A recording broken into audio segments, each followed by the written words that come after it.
Krishna, Krishna Krishna, Hare Hare, Hare Ram, Ram Ram, Hare Hare.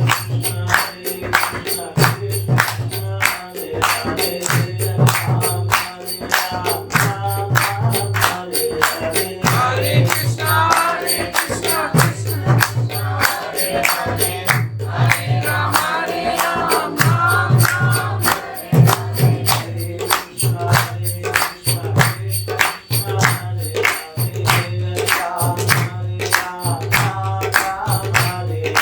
Hare Krishna, Krishna Krishna, Hare Hare, Hare Ram, Ram Ram, Hare Hare.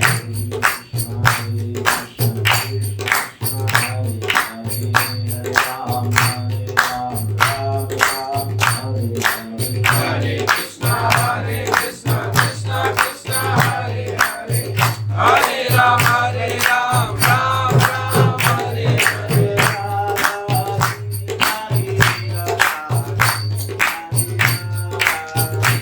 Jaya Radha Giri Hari Radha Giri Hari Radha.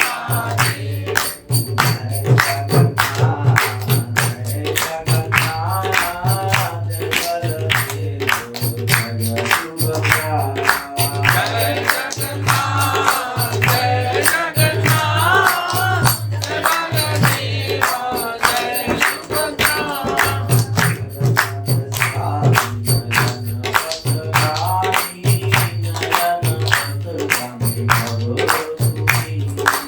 Jagannath Swami, Nayan Patnami, Nayan Patnami, Java Tumi.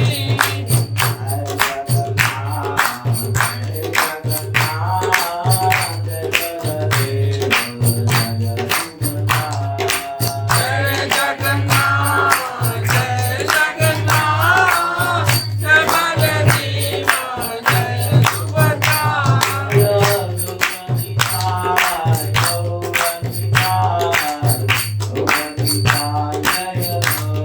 Jaya Gauranitai, Gauranitai, Gauranitai, Jaya Gauranitai.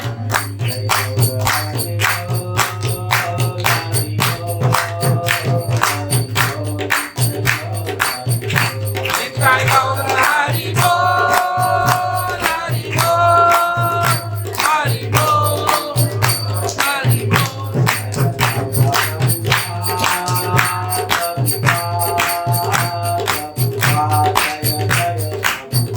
Jaya Jaya Prabhupada, Prabhupada, Prabhupada, Prabhupada.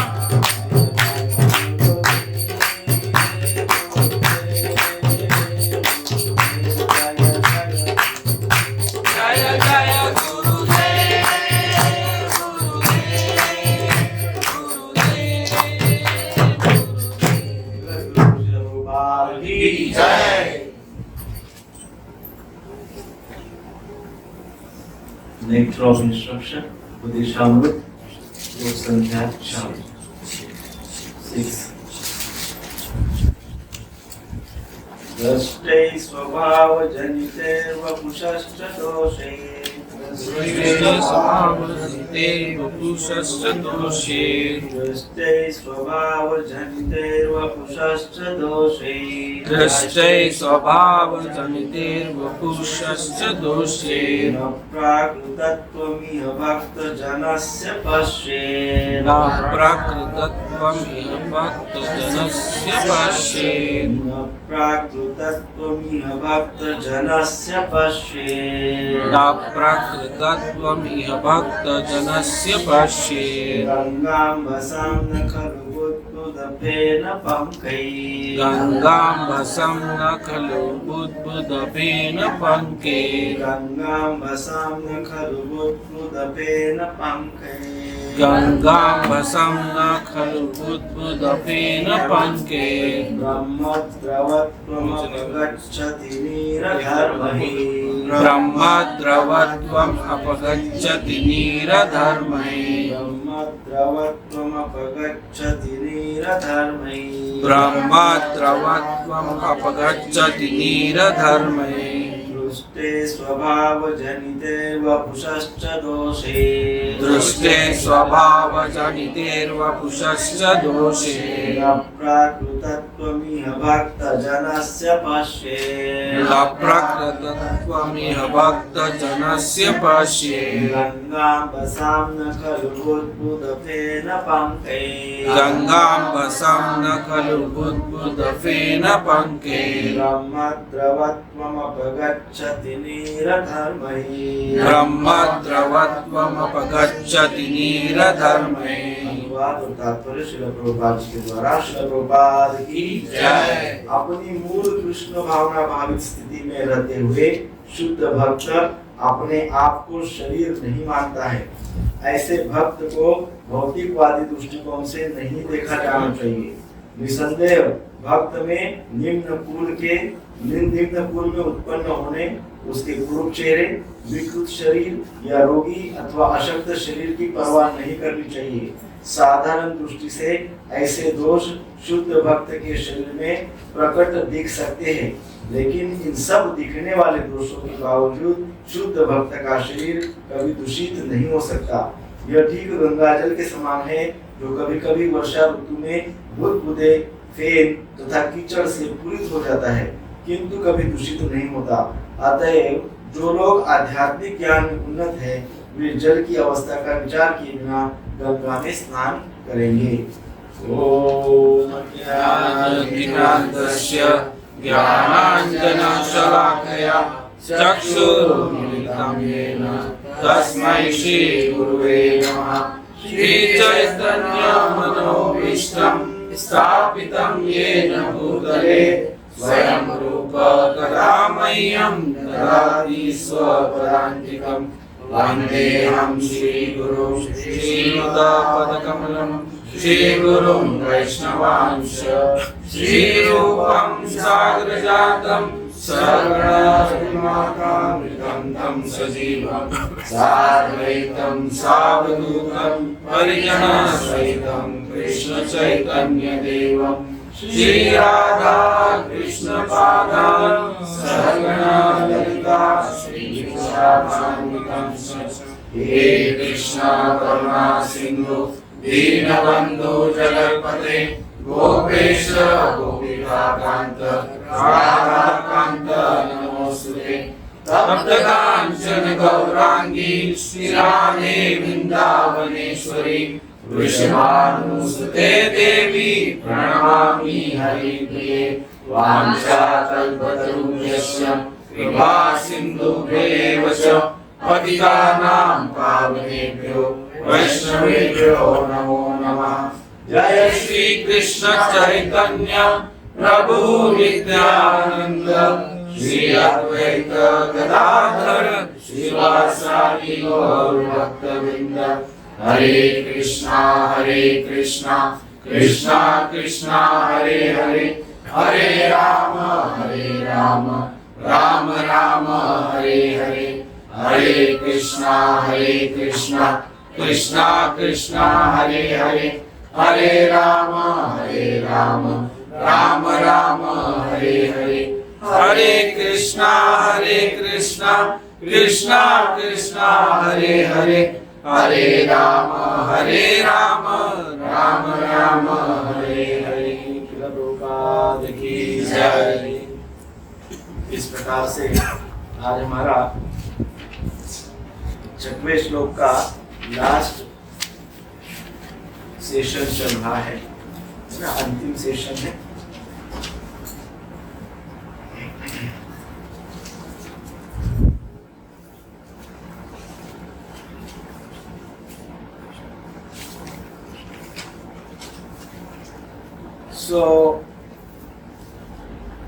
इस श्लोक में, श्लोक संख्या 6 में हमने जो देखा है, विशेषकर 7 offenses against pure devotees। जो अपराध तात्पर्य में प्रभुपाद जी ने एक्सप्लेन की है, 7 अपराध विशेषकर शुद्ध भक्तों के प्रति हमारे द्वारा जो अपराध होते हैं, उसमें प्राय जो 7 अपराधों की चर्चा की गई है। तो अभी हमने ग्रुप पे इस 6वें श्लोक का पूरा चार्ट भेजा है एट ए ग्लांस। बोलिए सब लोग, जो हमने चर्चा की है, जो प्रभुपाद जी ने तात्पर्य में समझाया है, वो पूर्णतः एट ए ग्लांस।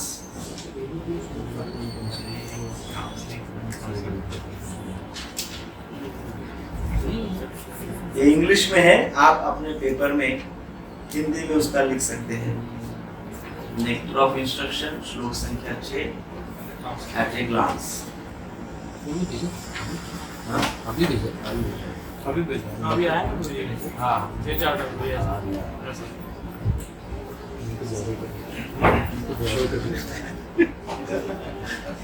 माता जी इधर आ गए। माता जी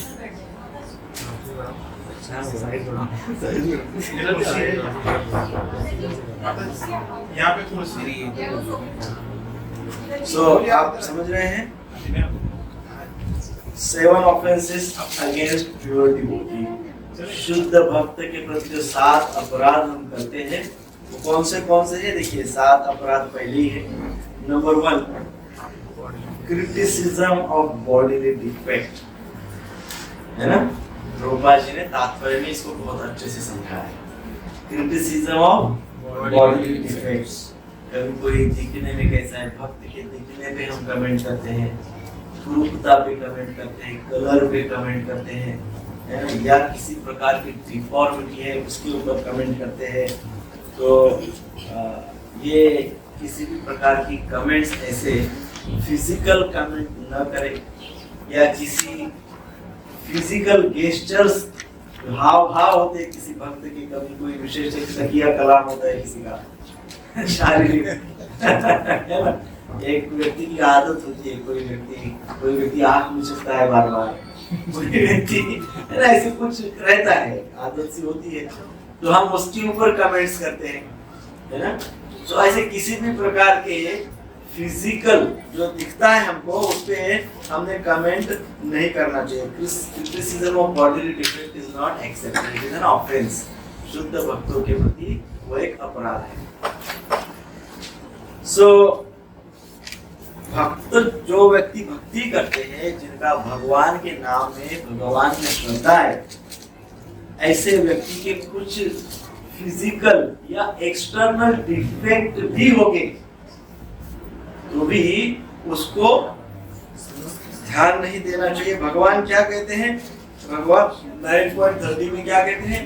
9.30, अपि चेत सुदुराचारो भजते माम अनन्यभाग साधुरेव समन्तव्य सम्यक व्यवसितो यः। अर्थात भगवान कहते हैं कि वो बोले चेत सुदुराचार, दुराचार में टॉपमोस्ट है, परंतु जो मेरी भक्ति करता है, तो यहाँ तो हम केवल एक्सटर्नल फिजिकल बात की चर्चा कर रहे हैं। भगवान तो यहाँ तक करते कि कोई एक आध अपराध भी करता है, कोई उसके आचरण से, व्यवहार से किसी प्रकार का डिफेक्ट भी हमको समझ में आता है, तब भी हमने उसको क्या है, उसको भक्त ही समझना चाहिए।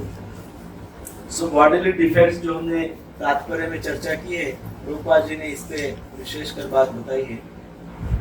सो वो ध्यान में रहे कि इस प्रकार का अपराध न करें। सो नेक्स्ट आता है बर्थ। बर्थ में जो व्यक्ति जन्म से, प्रभुपाद जी ने तात्पर्य में गोस्वामी का उदाहरण दिया है। प्रभुपाद जी कहते हैं 2 प्रकार के व्यक्ति कई बार ऑफेंस करता है। कैसे करता है? वो या कोई उच्च कुल में जन्म लिया है, जैसे प्रभुपाद जी नित्यानंद वंशज का उदाहरण देते हैं तात्पर्य। नित्यानंद के वंश में प्रभुपाद जी विशेष उदाहरण इसलिए दे रहे तात्पर्य में कि पूर्व के समय में, उस समय कोई नित्यानंद के वंशज जो थे, वो किसी पॉइंट पे इस्कॉन को क्रिटिसाइज करते थे एट सर्टेन पॉइंट। तो वो प्रभुपाद जी ने उस पॉइंट को एक्सप्लेन करते हुए तात्पर्य में उसका एग्जाम्पल दिया है कि कोई व्यक्ति अपने आप का श्रेष्ठ कुल समझता है, वो सोचता है वो तो नित्यानंद के वंशज है या वो तो गोस्वामियों के वंशज है, तो वो वंशज होने से व्यक्ति पफ्ड अप हो जाता है। अरे मैं तो ब्राह्मण कुल का हूँ, अरे मैं तो गोस्वामी कुल का हूँ, अरे मैं तो नित्यानंद का वंशज हूँ। तो प्रभुपाद जी बोल रहे हैं कि ना तो उससे पफ्ड अप होना चाहिए, ना अभिमानी होना चाहिए, ना अहंकार बढ़ाना चाहिए। उसके कारण जन्म के आधार पे अहंकार नहीं बढ़ाना चाहिए, है ना। और दूसरा बात क्या है, यदि हमारा जन्म श्रेष्ठ नहीं है, यदि मान लो मेरा जन्म श्रेष्ठ नहीं है, तो मैं क्या सोचता हूँ, अरे वो तो उच्च कुल का है, वो ऐसा भक्ति में मेरे आगे जा रहा है। तो मैं क्या करता हूँ, यदि मैं निम्न कुल का हूँ तो मैं क्या करता हूँ, ईर्ष्या करता, है ना। यहाँ पे जो बात बताई गई है ये विशेषकर बता रहे हैं कि बर्थ के आधार पे जो ब्राह्मण कुल से, गोस्वामी कुल से या नित्यानंद कुल जैसे उच्च कुल से है, तो वो उससे गर्वान्वित अनुभव करता है, उसको अहंकार होता है। और यदि कोई निम्न कुल का है तो वो उसको उच्च कुल से ईर्ष्या करता है। तो दोनों हमको नहीं चाहिए, दोनों अपराध है, बोथ आर ऑफेंसेस। वैसे अपराध नहीं करना चाहिए, है ना। So even if not from Brahman or Goswami family, who is Goswami? उसे बताया गया है। Who is Goswami? गोस्वामी किसको कहते हैं? जिन्होंने, प्रभुपाद जी तात्पर्य में समझाते हैं, जिन्होंने अपने इंद्रियों को नियंत्रण में रखा है, जिनके नियंत्रण में उनकी इंद्रिया है, वो गोस्वामी है। और जो इंद्रियों के नियंत्रण में है वो गोदास है, लेकिन जिनके नियंत्रण में इंद्रिया है वो कौन है? गोस्वामी है। और जो इंद्रियाओं के नियंत्रण में वो कौन है? गोदास है। तो यहाँ पे गोस्वामी कौन है? जो जिनकी इंद्रिया नियंत्रण में है। सो यहाँ पे प्रभुपाद जी वही बता रहे थे तात्पर्य में कि किस प्रकार से गोस्वामी फैमिली क्रिटिसाइज करते हैं किसको? वेस्टर्न डिवोटीज को, है ना। वो प्रोटेस्ट करते हैं, वो विरोध करते हैं। किसको विरोध करते हैं? अमेरिकन लोगों को गोस्वामी पद देने के लिए विरोध करते हैं। अमेरिकन लोगों को सन्यासी, वेस्टर्न लोगों को सन्यास देने के लिए गोस्वामी लोग विरोध करते हैं। सो अब ये बात यहाँ पे जो बता रहे हैं वो प्रभुपाद जी तात्पर्य में जो बोल रहे हैं कि जो अभी हमने समझाया है कि हमारे बर्थ का गर्व होना ये भी एक अपराध है, और हमने किसी दूसरे का उसके जन्म के आधार पे ईर्ष्या करना ये भी अपराध है, दोनों अपराध है। अब देखिए रूप सनातन हमारे षड गोस्वामियों में से टॉप मोस्ट गोस्वामी से, है ना, टॉप मोस्ट गोस्वामी से। वो मुस्लिम, वो ब्राह्मण थे, फिर उनको मुस्लिम बना दिया गया। मुस्लिम बनने के बाद भी चैतन्य महाप्रभु ने उनको गोस्वामी शिक्षा दिया, गोस्वामी दिए। षड गोस्वामी में टॉप मोस्ट गोस्वामी है। चैतन्य महाप्रभु ने उनको स्पेशल इंस्ट्रक्शंस दिए, स्पेशल कार्य दिया, विशेष उपदेश दिए, विशेष अपने शिष्य समझ के उपदेश दिए, अपने परिकर समझ के उपदेश दिए। क्या उपदेश है? षड गोस्वामी को विशेष जो 4 उपदेश है, 4 instructions. What are those instructions? 4 instructions है। शास्त्र सब, हाँ? शास्त्र का अध्ययन करके उनको ट्रांसलेट, पहले तो वृंदावन में जाके वहाँ के वृंदावन की जो स्थलिया है उनको उजागर करना। दूसरा क्या है? शास्त्र को लिखना, ग्रंथ लिखना। तीसरा क्या है? 4 इंस्ट्रक्शंस है, या रिसेंस 4 इंस्ट्रक्शंस। तीसरा क्या है? बढ़ाओ। First is of the Sri Krishna's pastime places. Yes. Install DPs and start puja. Write Bhakti Shastra and propagate the roots of Bhakti Yoga. So, the first thing is लीलास्तुतियों का उत्थान उनको ढूंढे, उनका संशोधन करें। दूसरा, ग्रंथ लिखे, शास्त्र लिखे और the sake of common people. तीसरा, वो ग्रंथों में जो लिखा है उसका अपने आचरण से प्रचार करें, लोगों को दिखाए कि हाउ टू अप्लाई दो शिक्षा इन लाइफ, वो शिक्षाओं को अपने जीवन में कैसे उतारा जा सकता है, वो आचरण से लिखा है। और डीटी इंस्टॉल करके पूजा विधि को स्थापित करें, अर्थात मंदिरों का निर्माण। These are the 4 important instructions given by Lord Chaitanya to 6 Goswamis. 4 बहुत महत्व। ये कार्य चैतन्य महाप्रभु ने रूप सनातन को सौंपा। जो कौन थे?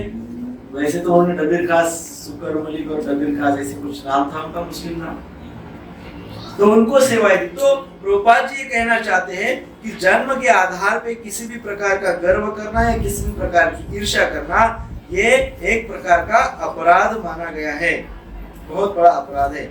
इसलिए इस प्रकार से अपराध न करें, किसी भी वैष्णव का अपराध न करें।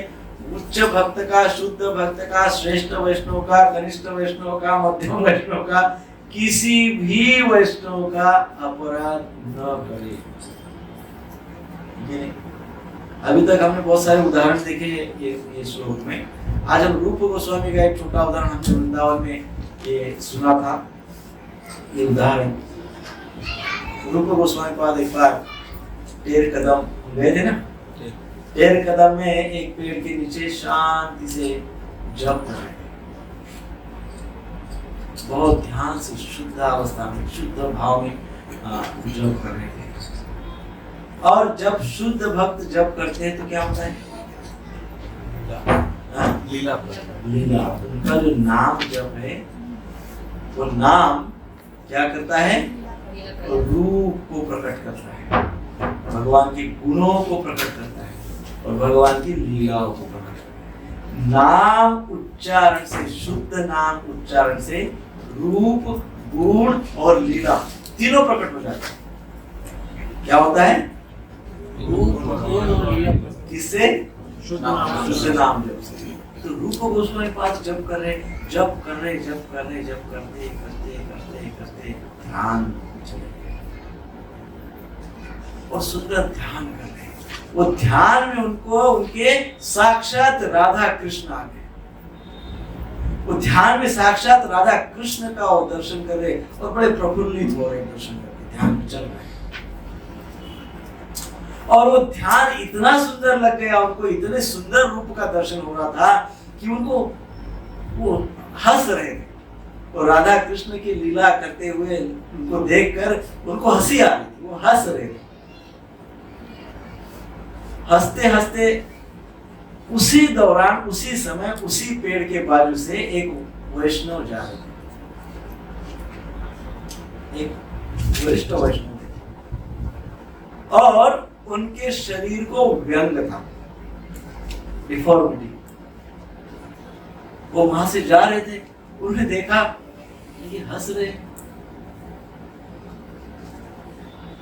उनको ऐसे लगा कि वो उनको देखकर हंस रहे हैं, उनकी फिजिकल डिफॉर्मिटी पे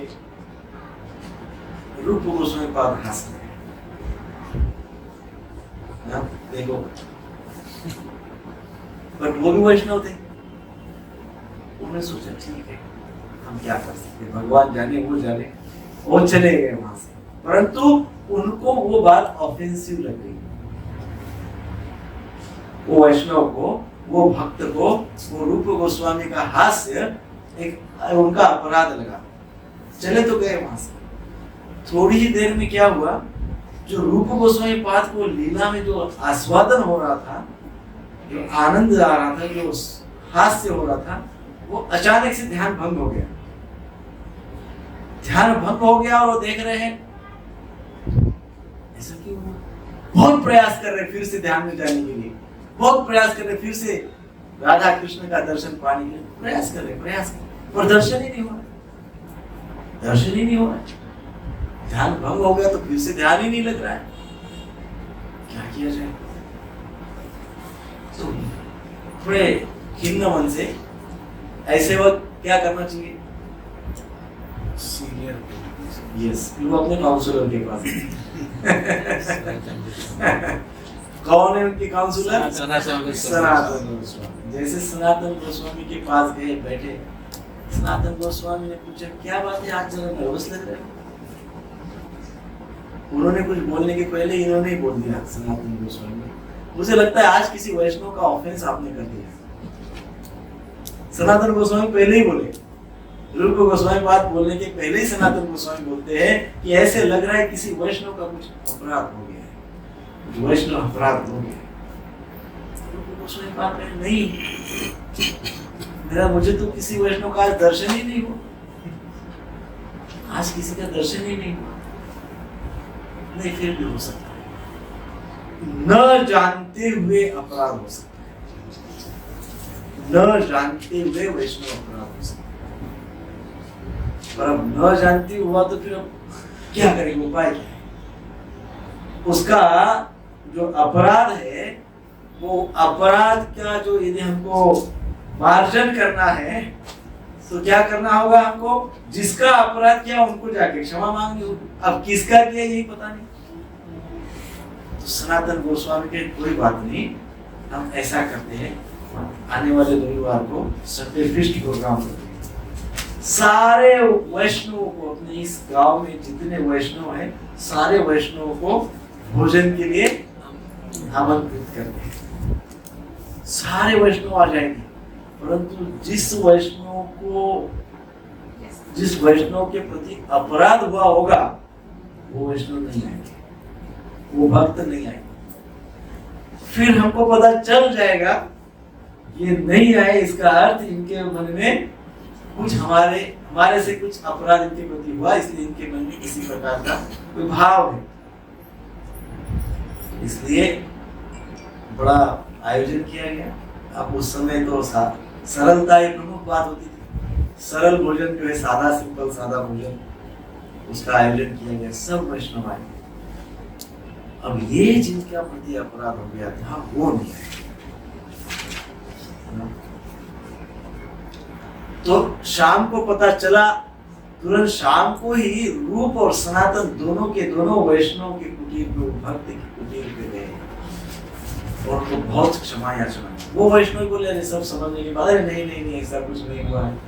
और इस प्रकार से देखिए इस बात से ये जो रूप गोस्वामी बात ने जो हमको सिखाया है इस श्लोक में, ये जो श्लोक है, इस श्लोक में जो सिखाया है, जो बात बताई है इस श्लोक में विशेषकर, 7 अपराध भक्तों के प्रति नहीं करना चाहिए, क्योंकि उनका ये अनुभव रहा है। और उस बात से शायद हो सकता है, ऐसा हमें लगता है कि इस श्लोक में उन्होंने अपराध, वैष्णव के प्रति अपराध, इस बात को बहुत ज्यादा सो हमारे लिए सीख क्या है? हमारे लिए सीख है, कोई हम में से कोई पूछेगा कि प्रभु जी तो कृष्ण का तो टू मच काम हो गया, हम जानते नहीं और अपराध हो गया, वो कितना पीसेंगे कृष्ण हमको न जानते हुए अपराध हो जाए। हाँ, हम तो एक तो पहली बात तो है, हम तो रूप गोस्वामी का लेवल तो हम स्वप्नों में भी सोच नहीं सकते। जैसे तैसे जो भी लेवल है उसमें भी यदि कृष्ण हिसाब किताब करते बैठेंगे और जो हमारे अज्ञानतावश या न जानते हुए कुछ अपराध हो गया उसको भी वो इस प्रकार से करेंगे तो कैसे होगा? इस बात का कनेक्शन हमारे पिछले श्लोक, पिछले चर्चा सत्र से भी हो सकता है। पिछले चर्चा में हमने शौभरी मुनि का उदाहरण दिया था। शौभरी मुनि के उदाहरण में ये बात कही गई थी कि गरुड़ जी आकर वो मछली को खा जाते हैं और इसलिए शौभरी मुनि को गुस्सा आ गया, मतलब शौभरी मुनि ने इंटरफेयर किया। तो कई बार भक्तों के मन में प्रश्न ये आता है कि भाई हमारे सामने यदि किसी के ऊपर अत्याचार हो रहा है, हम देख रहे हैं, किसी को कोई प्रताड़ित कर रहा है, हम देख रहे हैं, तो फिर क्या हम कुछ भी नहीं करें? हाँ, शौबरी मुनि का वो अपराध हो गया था ना, तो इसका अर्थ क्या होता है कि हम कुछ भी नहीं करें? हाँ, मान लो एक बिल्ली के पीछे कुत्ता लग गया और हम देख रहे हैं, हम वहां पे खड़े हैं, कुत्ते को भगाएंगे नहीं भगाएंगे? हाँ, क्या करेंगे? वो तो कुत्ता तो बिल्ली के पीछे पड़ेगा ही, वो तो हम वहाँ हैं, वो तो पड़ेगा, लेकिन हम वहाँ पे कर्म धर्म संयोग से वो परिस्थिति का। लेकिन आपने ये भी कहा था कि शौबरी मुनि के एग्जाम्पल में कि हमको मैटर को अपने हाथ में नहीं लेना चाहिए था, बिकॉज दैट इज नॉट। तो क्या छोड़ देना चाहिए? छोड़ देना चाहिए, फिर कुत्ता जाने बिल्ली जाने में क्या करें? अभी कुत्ते को भगाने के चक्कर में बिल्ली का एक्सीडेंट हो गया कुछ तो वो अलग अपराध लग जाएगा। नहीं, कुत्ता तो बिल्ली को खा रहा है, खाने के लिए पकड़ रहा है। शौबरी मुनि ने भी इंटरव्यू किया था। आपने गरुड़ जी का एग्जाम्पल दिया था, वो मछली खाना उनका भीष्म पितामह का उदाहरण। हाँ, तो मतलब कुत्ता तो बिल्ली को खाएगा ही नहीं, तो हम वहाँ पे खड़े हैं तो हम सोचेंगे तो इसको खाएगा ही, क्या करेंगे? हम छोड़ के चले जाएंगे, भगवान भगवान ये सब तो होएगा नहीं, अपन तो महाराज के जैसा हो जाएगा। हाँ, एक बार तो हिरन को ऊपर भी शेर ने अटैक किया था, तो वो सोचे कि मैं इनको बचा लेता हूँ, लेकिन फिर अटैचमेंट हो गया इसके प्रति, तो ऐसा हो जाएगा। नहीं, वो तो बात की बात होगी। वो पहले तो फिर हम क्या सीखे उसमें से कि करना चाहिए, बचाना चाहिए कि नहीं बचाना चाहिए? मैं तो डिसीजन मेकिंग के लेवल पे पूछ रहा हूँ, हाउ टू डिसाइड। हम डिसीजन लेने वाले कौन है? हमारे सामने है ना, हो रहा है।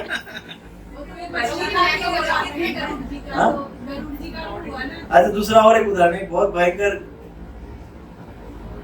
गरीब आदमी है एकदम, और वो भिक्षा मांग रहे हैं। कई बार ऐसे भी भक्त सोचते हैं उसका कर्म जाने वो जाने, मैं उसके बीच में क्यों पड़ूं, मैं क्यों उसको कुछ दूं, मैं क्यों उसको कुछ सहायता करूं, और तो उसका कर्म है, वो कर रहा है। ऐसे बहुत सारे डिसीजंस हमको लेने होते हैं भक्ति के स्तर पे, क्या करेंगे इसको? और ये बात को न समझने के कारण लोग नास्तिक बने। वो सोचते कि हमको शास्त्र ही नहीं समझने का है। एक 2 मिनट आपको एक सीधा सा एग्जाम्पल। हमारी सोसाइटी में नीचे कुत्ता था, वो मर गया। तो इधर के सेक्रेटरी और ये सब उस दिन संडे था या क्या था, तो बीएमसी वाले आए नहीं, तो बोले अभी क्या करें इसको? बोले तो कल तक तो एकदम दुर्गंध फैलाएगा, तो वो सामने गार्डन है, उसमें उसको दफनाया। मैंने विरोध किया, तो मेरे ऊपर पूरी सोसाइटी वाले, अरे तो इसको तो निर्दयी है, दया ही नहीं है, वो है।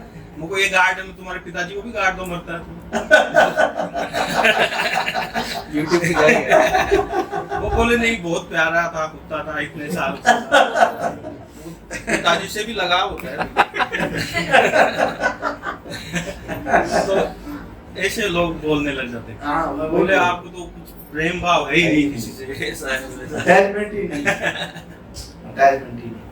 टाइम प्लेस सर्कमस्टेंसेस के अनुसार, पर टाइम प्लेस सर्कमस्टेंसेस के अनुसार हम यदि निर्णय लेंगे तो फिर हमारा कोई फिक्स फिलोसॉफी नहीं बनेगा।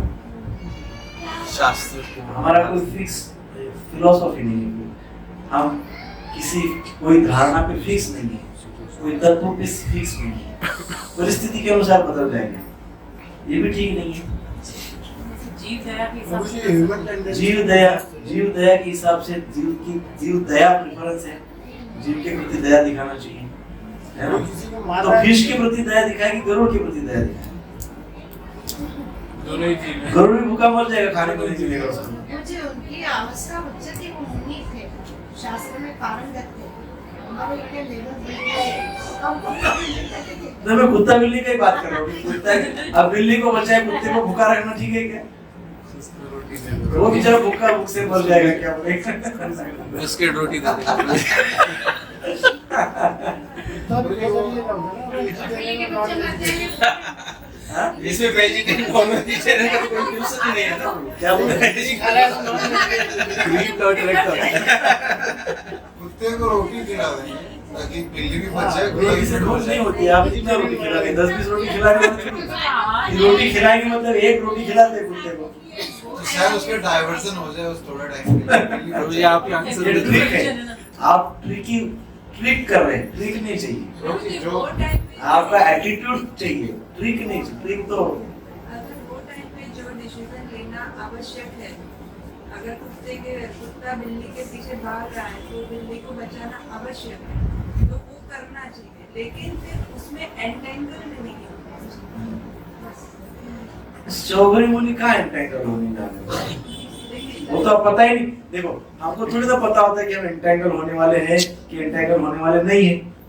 उस समय थोड़ी ना हम बचाने के वक्त थोड़ी ना हमको पता है कि क्या मैं इसमें एंटेंगल हो रहा हूँ क्या नहीं हो रहा हूँ, क्या कुछ भी पता नहीं होता है। हम रास्ते से जा रहे हैं, कुत्ता बिल्ली है आ रहे सामने आ गए। How to deal with this situation, this very important thing.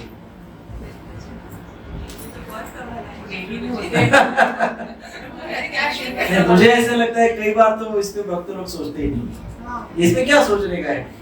लेकिन कोई जो सोचते हैं वो ये प्रश्न उनके मन में जरूर आएगा कि क्या यदि ऐसा है तो फिर क्या हमने किसी को बचाते वक्त ये सब सोचना चाहिए?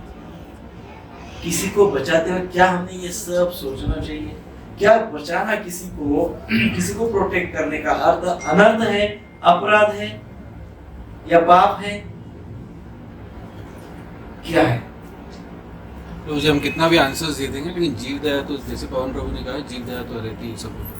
So everybody will try to protect. ये अपना विशेष स्वभाव होता है आत्मा का। जीव दया, साधु सेवा और नाम रुचि, ये हमारे 3 मुख्य तत्व हैं। सिचुएशन कुछ भी होने दो, परिस्थिति कुछ भी होने दो, कैसा भी अवस्था, कोई भी स्थिति और कैसा भी टाइम समय होने दो, ये 3 तो हमारे फिक्स प्रिंसिपल है। कौन से? जीव दया, नाम रुचि। साधु सेवा का अर्थ क्या होता है? ग्रैटिट्यूड। मैं मनुष्य हूँ, मैं सबसे सुपेरियर स्पीसीज हूँ, कुत्ते और बिल्ली से मैं बेस्ट हूँ, क्योंकि मेरे पास समझ है, बुद्धि है, शक्ति है और मैं कम्युनिकेट कर सकता हूँ, मैं साधनों को जुटा सकता हूँ, मैं पावरफुल हूँ, सबसे मैं पावरफुल। बरोबर है ना?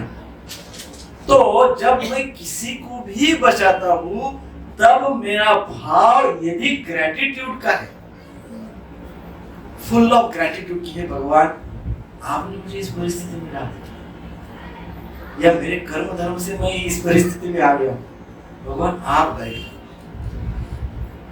हे भगवान आप इंस्पिरेशन दो, हे भगवान आप इंस्पायर करो, हे भगवान आप इंडिकेशन दो, हे भगवान मैं क्या करूं। ये होता है ग्रैटिट्यूड। करना हमको ही होता है, भगवान आके तो कुछ नहीं करेंगे, भगवान तो हमसे ही करवाएंगे, करना हमको ही है। परंतु व्हाट मैटर्स इज कॉन्शियसनेस। शौर्य मुनि के केस में भी यदि वो गरुड़ को धमकी देने के पहले भगवान को प्रार्थना करते और फिर गरुड़ को बोलते, इंस्पिरेशन लेके। सो इसलिए प्रभुपाद जी कई बार बोलते हैं कि कोई भी निर्णय हम लेते हैं, कोई बड़ी बड़ी सेवाएं हम करते हैं तो भगवान से कनेक्ट होके करते हैं। किसी को प्रोटेक्ट करना है, किसी की सेवा करना है, कोई परिस्थिति में कोई अमुक अमुक निर्णय लेना है तो पहले क्या हो जाओ? कनेक्ट हो जाओ। कनेक्ट कैसे होगी? By prayers. पिछले श्लोक में हमने वो क्रोध के ऊपर चर्चा किया था, कितने प्रकार के क्रोध की चर्चा की थी और प्रत्येक के वक्त एक प्रेयर बताई थी। फिर मेडिटेशन में भी एक प्रेयर बताई थी। प्रेयर्स, प्रार्थना, भगवान का स्मरण करना, इंस्पिरेशन लेना, इससे व्यक्ति को क्या हो जाता है? एक कृतज्ञता का भाव, मैं का भाव नहीं आता। मैंने बोला, मैंने किया, मैंने गरुड़ को बोल दिया निकल जाओ ना से, ऐसा नहीं। अपने पर नहीं लेना। कल के लेक्चर में कल की या लास्ट टाइम की मुझे याद नहीं, हाँ वो चर्चा, मैं सेवक हूँ, कल का ना, मैं सेवक हूँ, इसमें भी मैं है बहुत बड़ा, है कि नहीं? मैं सेवा कर रहा हूँ, इसमें भी ये जो 3 वाक्य है, मैं सेवा कर रहा हूँ, 3 शब्द है, इसमें सबसे बड़ा पावरफुल कौन है? फिर वो सेवा कहाँ रहेगी? फिर कहाँ सेवा रहेगी? सेवा इतनी बड़ी हो जानी चाहिए, सेवा इतनी बड़ी हो जानी चाहिए, सेवा इतनी बड़ी हो जानी चाहिए कि व्यक्ति मैं को भूल जाए। ऐसे ही ग्रेटिट्यूड, कृतज्ञता भगवान के प्रति इतनी हो जाए, इतनी हो जाए, इतनी हो जाए कि प्रत्येक इंसिडेंस पे, प्रत्येक निर्णय की घड़ी पे, प्रत्येक स्थिति पे पहले भगवान का स्मरण, वो भी कैसे? विथ फुल ऑफ ग्रेटिट्यूड, कृतज्ञता के साथ, कृतज्ञता के साथ, तो उसका दोष नहीं लगता। फिर हम किसी को नाम रुचि जीव दया साधु सेवा, साधु सेवा अर्थात ग्रेटिट्यूड, यदि ये हमारे पास है, फुल ऑफ ग्रेटिट्यूड के साथ सेवा करते हुए नाम जप करते हैं, तो हम इस प्रकार से स्थिति काल पर हमारे सामने जब निर्णय लेने का समय आता है तो हम सही निर्णय ले सकते हैं। जैसे अर्जुन के सामने निर्णय का क्षण आ गया, अर्जुन युद्ध करो, कृष्ण बोल रहे हैं। युद्ध करो का अर्थ क्या है? लाखों करोड़ों लोगों को मार डालो, है ना? मारो बोल रहे हो, खत्म करो बोल रहे, कृष्ण बोल। तो अर्जुन जो कर रहे हैं ये क्या है? धर्म है, ऐसा बोलते हैं भगवान। भगवान वचन देते हैं, इनको मारोगे तुम तो ये धर्म है, परंतु क्यों, कब? जब वो कृष्ण के प्रेजेंस में, कृष्ण के आदेश के अनुसार, कृष्ण के उपदेश के अनुसार, शास्त्र के अनुसार होता है तब, अर्थात कृष्ण को कनेक्ट होके जब होता है तब।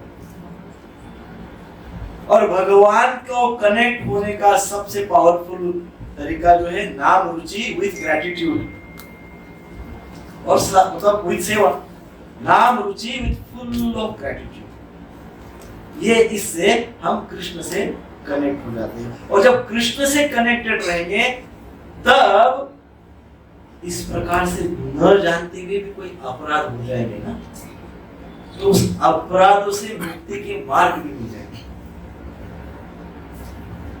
रूप गोस्वामी पाद कनेक्टेड है कृष्ण से, न जानते हुए अपराध हुआ लेकिन मार्ग मिल गया, है कि नहीं?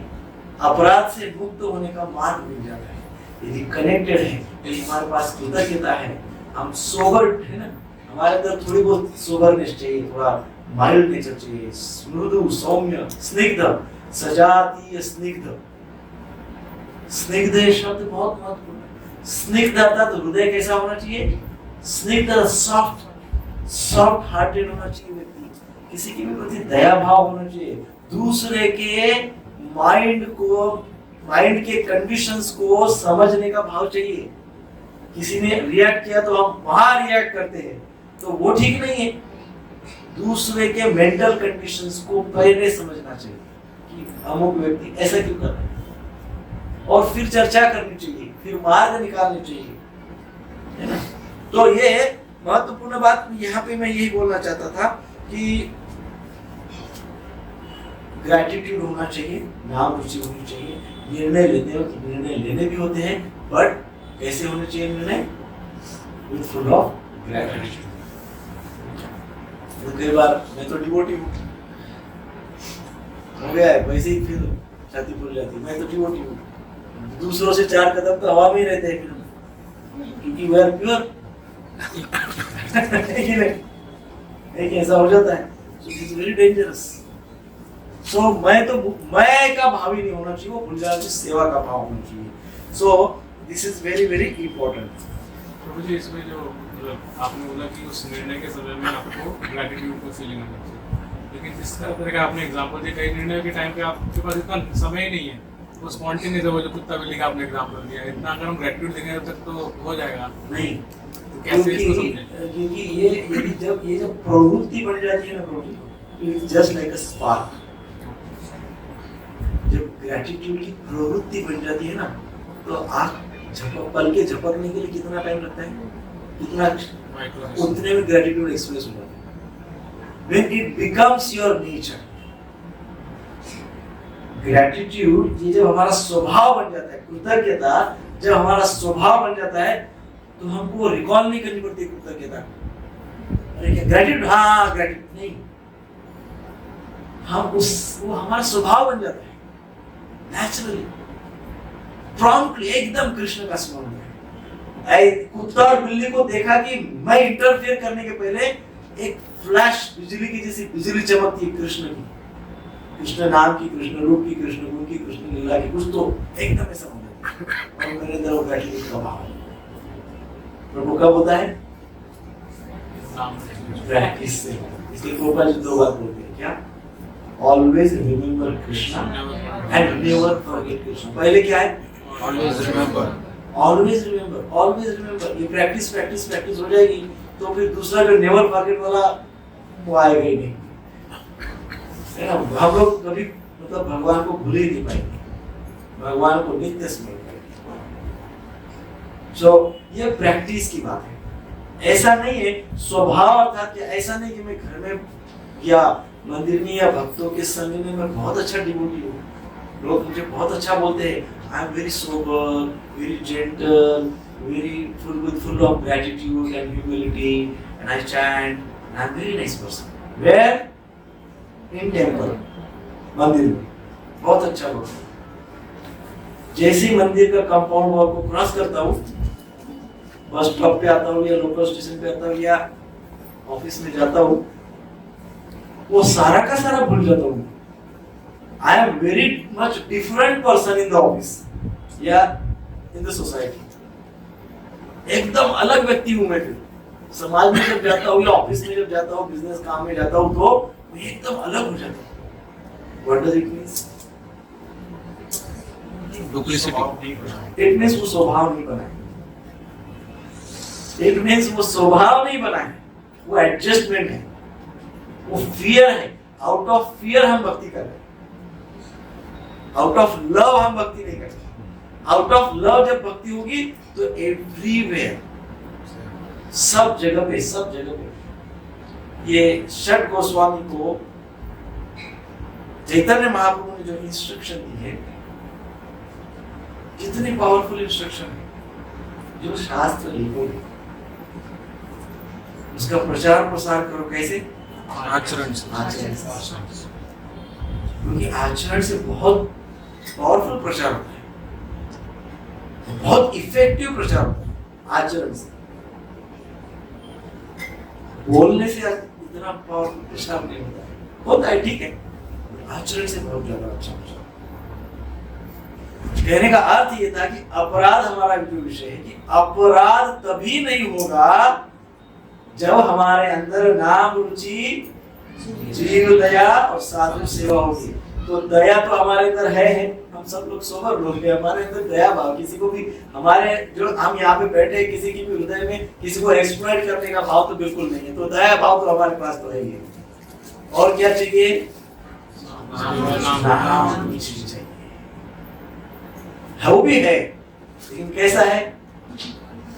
जिग जाग है। जिग जाग है, जिग जाग कभी तो सुपर एक्सपीरियंस, कभी तो सुबह 3 बजे उठ के 64 माला जब कर लेते हैं, बहुत भाव हो जाते हैं। और कभी तो 16 के लिए स्ट्रगल करनी पड़ती है, रात को 12 बजे तक 16 माला चलती है ना। जिग जाग है, बस ठीक है, ऑन ट्रैक है, नो प्रॉब्लम। जो और एक इम्पोर्टेंट बात है वो है सेवा भाव, अर्थात ग्रेटिट्यूड का भाव, कृतज्ञता का भाव। कृतज्ञता के भाव से सेवा करना, सेवा विद फुल ऑफ ग्रेटिट्यूड, वो जब हमारे अंदर कृतज्ञता का भाव रहता है तो कृतज्ञता के भाव से जो डिवाइन पावर्स है, जो ब्रह्मांड में जो दिव्य शक्तियां हैं, वो सारी की सारी दिव्य शक्तियां हमारे ओर अट्रैक्ट होती है। सारी दिव्य शक्तियां, सारे 33 कोटि देवी देवता हमारी ओर देखने लगते हैं। भक्त है, नाम रुचि है और ग्रेटिट्यूड कितना है। ग्रैटिट्यूड कितना है, जो बहुत रेयर है। और वो ग्रैटिट्यूड से हमारे द्वारा जो अपराध होते हैं वो क्षमा हो जाते हैं, अपराध क्षमा हो जाते हैं। स्पेशली हम जो अपराधों की बात कर रहे हैं, वैष्णव अपराध। तो आपने जो एग्जाम्पल दिया अभी कुत्ते और बिल्ली का, सो इसमें ये समझ सकते हैं कि कृष्ण ने हमको सिचुएशन में डाला है, हमको फिर क्या हम उसमें क्या कैसे रिएक्ट करते हैं उसको हमको पहले तो कृष्ण से कनेक्ट होना है। मैं भी कृष्ण का अंश हूँ, कुत्ता भी कृष्ण का अंश है, बिल्ली भी कृष्ण का अंश है। हम तीनों भाई भाई हो गए। बराबर है कि नहीं? वो भी परम, उसके अंदर भी आत्मा है, उसके अंदर भी आत्मा है। मेरे स्पिरिचुअल स्तर पे, आध्यात्मिक स्तर पे हम सब same, there is no difference. So there should be no ego. मेरे अंदर कोई बड़ापन का, ईगो का भाव नहीं आना चाहिए। सो मैं भी, पर मैं जानता हूँ कि मैं दासों की दासों का दास हूँ। मैं ये जानता हूँ कि भगवान नियंता है, कंट्रोल है, सुपर कंट्रोलर है भगवान। भगवान इसको भी कंट्रोल कर रहे हैं, उसको भी कंट्रोल कर रहे हैं, प्रकृति को भी कंट्रोल कर रहे हैं। ये ज्ञान हमको पहले ही चाहिए। वो इंसिडेंस में ज्ञान नहीं चाहिए, वो पहले ही हमको ये ज्ञान चाहिए। तो इसलिए तो बोला जाता है कि भाई कब जीवन में कौन सी कैसी स्थिति आएगी हमको थोड़ी ना पता है। हम तो जस्ट एक कुत्ता बिल्ली का एग्जाम्पल दिए। जीवन के किसी भी क्षण में कोई भी सिचुएशन आ सकती है डिसीजन मेकिंग की, कोई भी। तो ये ज्ञान हमारे पास पहले से चाहिए। इसलिए हमारे नीति शास्त्र क्या बोलते हैं, मनुष्य जन्म पाया है और आध्यात्मिक ज्ञान नहीं दिया, और बिना आध्यात्मिक ज्ञान दिए व्यक्ति का मृत्यु हो गया समझो, तो उसको कुत्ते की मौत बोलते हैं। ये नीति शास्त्र कहते हैं बिना आध्यात्मिक ज्ञान से किसी का मृत्यु हो गया तो इट इज जस्ट लाइक। सो क्यों ये महत्व का ज्ञान क्यों महत्व का है, क्योंकि ये हमको बताता है कि आध्यात्मिक स्तर पे कोई अंतर नहीं है हमारे विषय में। कुत्ते बिल्ली मनुष्य में आध्यात्मिक स्तर पे कोई अंतर नहीं है। हम सब एक जैसे। स्त्री, ये तो स्त्री पुरुष की लड़ाई चल रही है सब सारे संसार में। स्त्री बोलती है हम इक्वल है, पुरुष बोलते हैं हम, ये सब चल रहा है। वास्तव में इक्वल है हमारे शास्त्र करोड़ों वर्ष पहले से बोल रहे हैं। कौन से स्तर पे? आध्यात्मिक। भौतिक स्तर पे कोई भी दो लोग एक इक्वल नहीं। मटेरियल लेवल पे कोई भी दो एंटिटी, फिर दो पुरुष दो स्त्री, स्त्री पुरुष भाई बहन, no two persons are equal on material. And spiritual level पे एवरीवन इज इक्वल। सब एक समान। कुत्ते बिल्ली मिला सब प्राणी सब इक्वल है। जब हमारे अंदर ये भाव आता है तब हम दो भाई लड़ रहे तो क्या करोगे? पिताजी को इंटरफेयर करने के लिए बोलोगे तो जल्दी सॉल्व होगा, है कि नहीं? दो भाई लड़ रहे, पिताजी इंटरफेयर करेंगे तो क्या होगा? तुरंत, ज्यादा टाइम नहीं लगेगा। तो ये इस प्रकार का फिलोसफी है। दो में झड़प हो रही है तो पहले हम कनेक्ट हो जाए परम पिता को, भगवान, प्रार्थना करें, और फिर हमारे बुद्धि को उपयोग करके, क्योंकि भगवान ने हमको क्या कहा है, ददामि बुद्धि योगम तम, मैंने आपको बुद्धि दिया है सिचुएशन को हैंडल करने के लिए। तो अर्जुन को भी यही बोल रहे ना कि अर्जुन तुम तो बहुत पराक्रमी हो, तुम तो धनंजय हो, परंतप हो, धनुर्धर हो, ये हो, अर्जुन हो, और तुमको मैंने बुद्धि दी है। ददामि बुद्धि योगम, तो मैंने तुमको बुद्धि दी है। सो करो, मैं आपके साथ हूं, मैं जैसा बोलता हूं वैसे करो, मेरा स्मरण करके करो। सो यहाँ पे दो तीन बातें हो जाती है। एक तो हमको अपनी सात्विक बुद्धि अप्लाई करते आनी चाहिए, है ना? तो सात्विक बुद्धि अप्लाई तभी होती है जब होती है सात्विक बुद्धि अप्लाई। बुद्धि की आपको याद है तो सब पूरा क्लास ही रिवाइज करो पूरा। आपको बुद्धि की तीन बातें बताई थी, तीन स्तर की बुद्धि। कौन सी? राजसिक बुद्धि, तामसिक बुद्धि, सात्विक बुद्धि। ये सब चर्चा हुई थी बहुत पहले। तो हमारी बुद्धि सात्विक होनी चाहिए। राजसिक बुद्धि वाला व्यक्ति क्या करेगा? वो कुत्ते को डराएगा भयंकर तरीके से, है ना? और दिखाएगा कि वो कितना डरा, कुत्ते को डरा दिया, मैंने डरा दिया, मैं डरता थोड़ी। ऐसा तामसिक व्यक्ति क्या करेगा?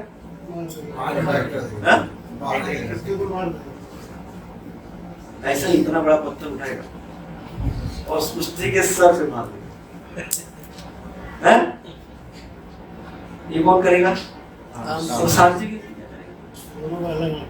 सात्विक ये व्यक्ति करेगा। मैंने पिछले क्लास में बोला सात्विक व्यक्ति ये देखेगा कि बिना हिंसा के दोनों का प्रॉब्लम सॉल्व कैसे किया जाए। ऐसी कौन सी ट्रिक लगाया जाए कि बिना हिंसा के कुत्ता उधर जाएगा, बिल्ली इधर जाएगी, बिना हिंसा। लास्ट क्लास में जैसे बताया ना, नॉन वायलेंट कम्युनिकेशन। क्या बताया था? Non violent communication. याद है? कम्युनिकेशन में कुत्ते के साथ कम्युनिकेशन से ही प्रॉब्लम सॉल्व हो सकता है। हाँ? हमारे सोसाइटी के बाहर हम देखते कभी कुत्ता एकदम जोर से आता है काटने के लिए, और भाई लोग करेंगे तो उसका जो ओनर होता है जस्ट सिंपल कम्युनिकेशन, वो उसको चक चक चक करता है और कुत्ता शांत हो जाता है। देखा है? Simple communication, no trick. But इसमें हमको सत्व चाहिए, इसमें हमको रियलाइजेशन चाहिए। सात्विक स्तर पे प्रॉब्लम सॉल्व करते आने चाहिए। राजसिक स्तर पे प्रॉब्लम जब सॉल्व होते हैं तो उसमें एंटेंगलमेंट होती है। तामसिक स्तर पे जब प्रॉब्लम सॉल्व करने का कोशिश होता है तो उसमें पाप लगता है, पापों के भागीदार हो जाते हैं। अर्जुन इतने भगवद गीता में प्रश्न क्यों पूछा? पूरा अध्याय क्या है? हाँ? मैं ऐसा करूंगा तो पाप लगेगा, मैं वैसा करूंगा तो नरक में जाऊंगा, मैं ऐसा करूंगा तो मेरा परिवार ध्वस्त हो जाएगा। पूरा पहला अध्याय ऐसे ही है। कृष्ण ने सबके उत्तर दिए। सबके उत्तर में सार में क्या कहते हैं कृष्ण? सार में क्या, सार रूप में क्या कहते हैं? हाँ? आप ये सब मत सोचो, इससे ये मत वैसा होगा उससे, पर क्या करो? सरेंडर, समर्पण, कृतज्ञता, समर्पण ग्रेजुएट के बिना हो नहीं सकता। ये सब एक एक प्रॉब्लम को, अरे अभी कुत्ते का प्रॉब्लम, कल दूसरे दो लोग झगड़ा करेंगे तो उसका ऐसा अलग अलग अलग कोई सोल्यूशन नहीं है। एक ही सोल्यूशन, एक ही स्वभाव हमारा रखना है। वो क्या है? हमको ग्रेटिट्यूड रखना है, हमको नाम रुचि रखना है, हमको सेवा भाव रखना है। तीन चीजें कंपल्सरी है। और ये करते वक्त जब सिचुएशन क्रिएट होती है तो ये देखा जाए कि नॉन वायलेंस कैसा, अहिंसात्मक दृष्टि से प्रॉब्लम सॉल्व कैसा। ठीक है? अब शौबरी मुनि कौन सी हिंसा करने जा रहे थे? वो थोड़ी नहीं हिंसा कर रहे थे, और वो क्या कर रहे थे? अब आप समझाइए कि क्या शौबरी मुनि का इंसिडेंट समझाइए। वो इंटरफेयर कर रहे थे कृष्ण के डिसीजन में। तो इंटरफेयर तो ठीक है, इंटरफेयर, बट मैटर खुद के हाथों में लिया उन्होंने। एटीट्यूड। उन्होंने क्या किया? उनके पास इतनी योगिक पावर थी कि वो दोनों पार्टी को बैठा के बात सुन सकते थे। फिश आओ बैठो, गरुड़ जी आओ बैठो, अब आपका प्रॉब्लम बोलो, अब आपका प्रॉब्लम बोलो, अब मैं सॉल्यूशन देता हूँ, वो भी भगवान की इंस्पिरेशन से। कहने का अर्थ ये है कि बिना परिस्थिति को पूरी तरह समझे निर्णय दे देना, जजमेंटल होना। यहाँ पे जजमेंट हो गया ना प्रभु जी, शौबरी मुनि का डिस्क्रिमिनेशन नहीं हुआ, जजमेंट हुआ। जजमेंट जब होता है तब अपराध हो जाता है, जजमेंटल जब हो जाते तो अपराध हो जाता है। यदि शौबरी मुनि नाम रुचि जीव दया साधु सेवा इस भाव में है और वो शांत तो है, उच्च कोटि के भक्त है, परंतु शांत होके पहले भगवान से कनेक्ट हो जाए, ये देखिए कि दोनों भगवान के अंश हैं। एक भगवान का वाहन है और दूसरा भगवान का रूप है, मत्स्य होता है, भगवान है। ऐसे भगवान को देखते आना चाहिए। हमारे लिए हम अपनी बात कर रहे हैं, हम शौबरी मुनि का पॉइंट नहीं निकाल रहे। शौबरी मुनि ने हमको सिखाने के लिए हो सकता है वो किया वैसे, परंतु हमारे लिए शिक्षा ये है कि पहला अध्याय भगवद गीता का पहला अध्याय ऐसा क्यों है? युद्ध स्थल में सैन्य निरीक्षण। What does it mean? Observation. What does it mean? Analysis. स्वाध्याय, एनालिसिस, सिचुएशन का एनालिसिस पहला ही अध्याय। भगवान ने डायरेक्ट 7वां 8वां 9वां 10वां अध्याय पहले नहीं बोला, पहला अध्याय पहले इसलिए बोला सही में निरीक्षण वाला कि पहले एनालाइज करो, पहले निरीक्षण करो, try to understand the material situation around you, हमारे आसपास की भौतिक अवस्था को पहले समझो, धड़ल्ले से निर्णय मत लो, रिएक्ट मत करो, रिस्पॉन्ड करो। पूर्व में हमारे इसके ऊपर बहुत सारी चर्चा हो चुकी है। डोंट रिएक्ट, रिस्पॉन्ड, है कि नहीं?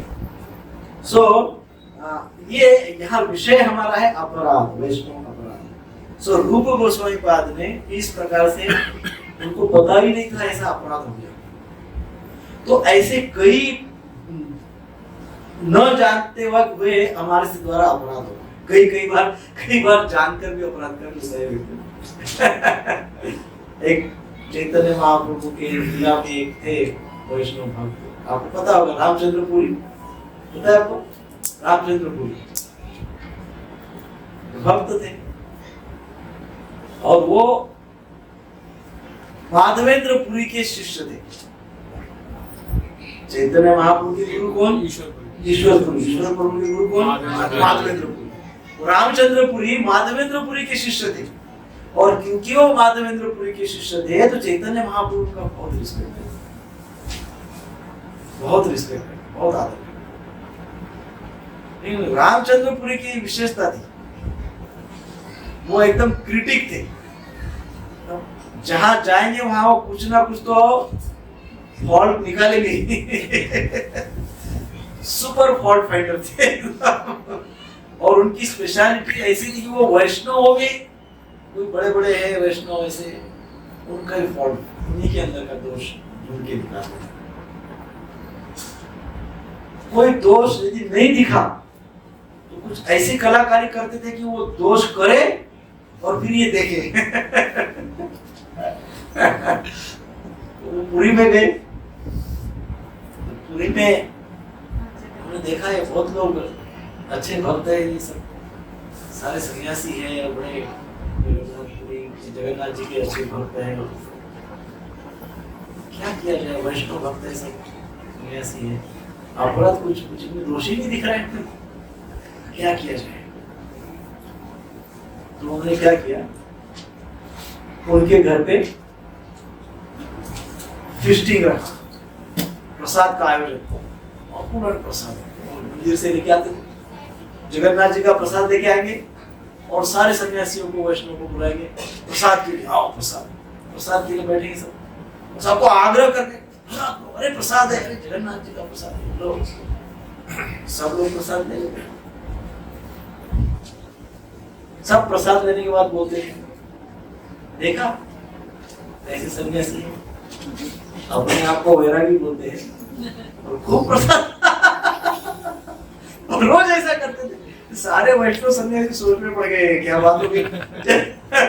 हमको एक तो बुलाते हैं, प्रसाद का महात्म्य बोलते हैं कि प्रसाद पाना कितना दिव्य है, कितना बड़ा है, कितनी बड़ी बात है, प्रसाद अर्थात कृपा है, प्रसाद अर्थात कृष्ण है, प्रसाद पाओ और लो।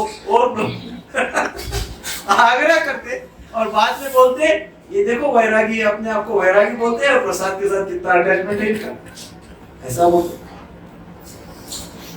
देखा कि एक जो सन्यासी चैतन्य महाप्रभु है, ये बड़े पक्के सन्यासी है, इनमें कुछ दोष नहीं।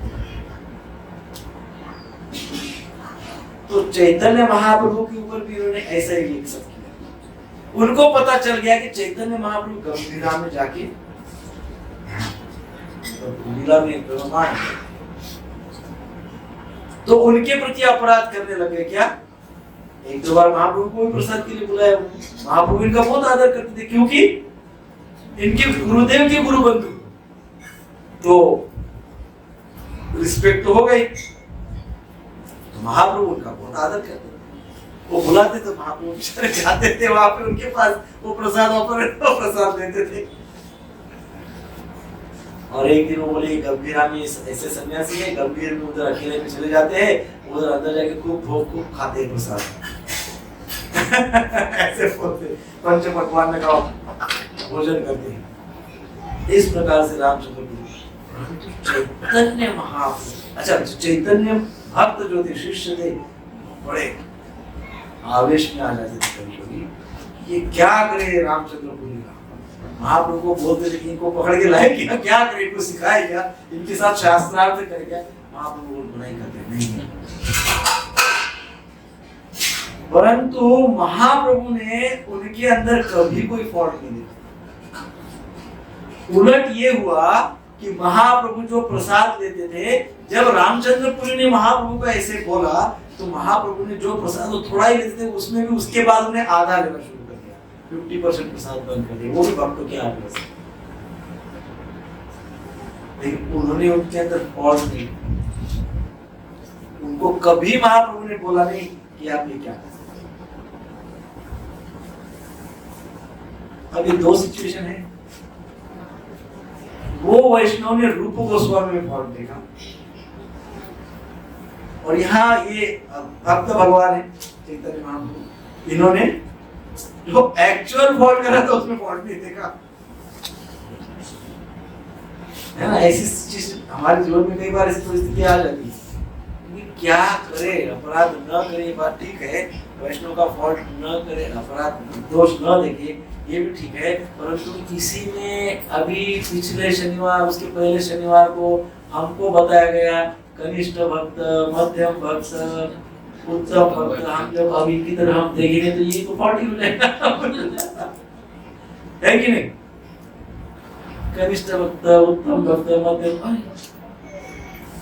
फॉल्ट हो जाएगा, दोष लग जाएगा, अपराध हो जाएगा। कैसे समझे, कैसे समझे। तो इस श्लोक में समझाया है आगे का पॉइंट नंबर 3, मटेरियल विजन। क्या समझाया है? मटेरियल विजन कहो, या उसको आप मटेरियल इंटेलिजेंस भी बोल सकते हैं। क्या? मटेरियल विजन या भौतिक बुद्धि या भौतिक दृष्टि, भौतिक बुद्धि या भौतिक दृष्टि। अब उसके दो पार्ट बताए हैं, दो पार्ट बताए हैं। These are very important parts.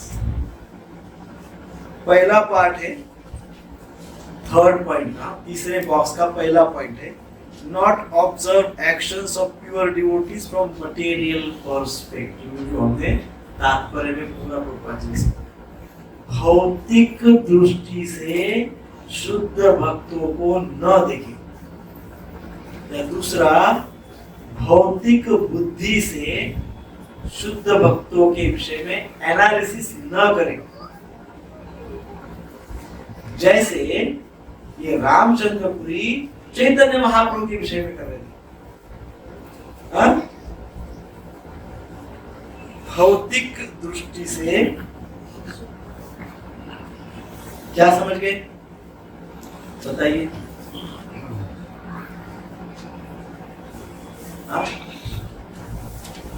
क्या समझे इस वाक्य से? भौतिक दृष्टि से भक्तों को, शुद्ध भक्तों की ओर न देखें। जैसे गुरु महाराज आ गए तो भौतिक दृष्टि से उनकी ओर न, कभी कभार हम देखे उनका शारीरिक, अरे महाराज से तो बोलना होता नहीं। कभी कभी तो कोई भक्त महाराज को बोल दिया, महाराज आप ठीक से उच्चारण नहीं कर रहे। This is what one devotee said this to Maharaj. आप ठीक से उच्चारण, बोल ऐसे होता, महाराज तो सही उच्चारण कर रहे, लेकिन कभी कभी एक भक्त बोलता है, महाराज प्रोनाउंसिएशन ठीक मुझे सुनाई नहीं दे रहा है, प्रोनाउंसिएशन ठीक। सो क्या देख रहे हो? भौतिक दृष्टि से देख रहे हो, इस सेंस को समझ नहीं रहे, डिटेलिंग में जा रहे हैं, बहुत ज्यादा डिटेलिंग में जाते हैं तो ये सेंस मिस हो जाता है, इस सेंस को लूज कर देते हैं। सो ये नहीं होना चाहिए। रामचंद्रपुरी का जो उदाहरण दिया वो चैतन्य महाप्रभु या इतर सन्यासियों को भौतिक दृष्टि से, कंफर्ट की दृष्टि से, मटेरियल इंटेलिजेंस से देखकर एनालाइज करते करते सो ये नहीं होना चाहिए। ये पहला पॉइंट समझ में आ गया ना। तीसरे बात जैसे उदाहरण के तौर पर बहुत सारे उदाहरण हैं, मंदिर में जाते हैं तो मैं कई बार उदाहरण दिया है। मैं मान लो आर्किटेक्ट हूँ और मैं मंदिर और आर्किटेक्ट नहीं भी हूँ लेकिन जरा जानकार आदमी, होशियार आदमी, यथाकथित मंदिर में गया, पूरा दर्शन किया, मंदिर अंदर गया, दर्शन किया और मेरे मित्र को बोला क्या सुंदर मंदिर है, और जो भगवान है ना मंदिर में बहुत ही बढ़िया है, मार्बल के बने हैं ना, बहुत अच्छे। कभी व्यक्ति बोलता है मार्बल से पंचधातु के बहुत अच्छे होते हैं, वो बोलता है पंचधातु से लकड़ी के तो बहुत ही बढ़िया होते हैं। हम क्या देख रहे हैं? हम भगवान में भी मटेरियल देखते हैं तो हमको भक्तों में भी मटेरियल भाव आ जाता है, फिर भक्तों के प्रति भी हम प्रॉफिट एंड लॉस का भाव देखते हैं। सो वो गलत होता है। सो वो विजन ना रखे, वो बुद्धि हमारी वैसी नहीं होनी चाहिए। अब हम दूसरा रूप गोस्वामी का एग्जांपल देखते हैं। रूप गोस्वामी ने अपराध तो नहीं किया था, लेकिन किसी भक्त को लगा कि उन्होंने अपराध किया। रूप गोस्वामी वो भक्त के पास गए, रूप गोस्वामी वो भक्त के पास गए तो उन्होंने क्या देखा होगा उस भक्त में? तो ये दूसरा पॉइंट है। तीसरे पॉइंट का दूसरा बॉक्स क्या है? Should see how he is serving the Lord. ये देखना चाहिए कि वो व्यक्ति मुझे क्या बोला है, it is not very important. ये देखना चाहिए कि वो वास्तव में किस भाव में भगवान की सेवा करता है, किस भाव में भगवान की सेवा में एंगेज है, राइट? ये देखना चाहिए। अब उसके नेक्स्ट जो पॉइंट है वो है जेलस। नंबर 4 ईर्ष्या।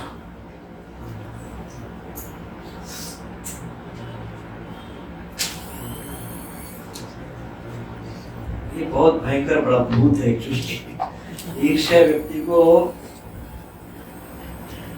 चिता तक ले जाती है, मृत्यु तक ले जाती है ईर्ष्या। बड़ी भयंकर कैंसर से भी महा कैंसर जैसी बीमारी है जेलसी, बहुत भयंकर है। ये जैसा कि पूर्व में हमने गोपाल जी ने जो तात्पर्य में समझाया, चर्चा की है कि यदि उच्च कोटि के घर में जन्म हुआ है, गोस्वामी के घर में तो अहंकार आ जाता है, निम्न कोटि के घर में जन्म हो जाता है तो जेलसी आ जाती है, ईर्ष्या हो जाती है, वो तो वैसा एक प्रकार की ईर्ष्या हो जाती है। सो ये ईर्ष्या व्यक्ति को भक्ति में आगे नहीं बढ़ने देती है ना। वो कहती है ईर्ष्या से व्यक्ति क्यों व्यक्ति ईर्ष्या करता है?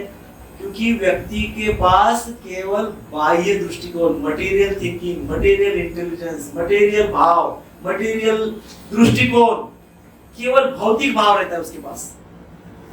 आध्यात्मिकता में भी जाएगा तो उसमें भी भौतिकता ढूंढेगा। हमको भौतिकता में आध्यात्मिकता ढूंढना है, लेकिन ये व्यक्ति आध्यात्मिकता में भी भौतिकता ढूंढेगा।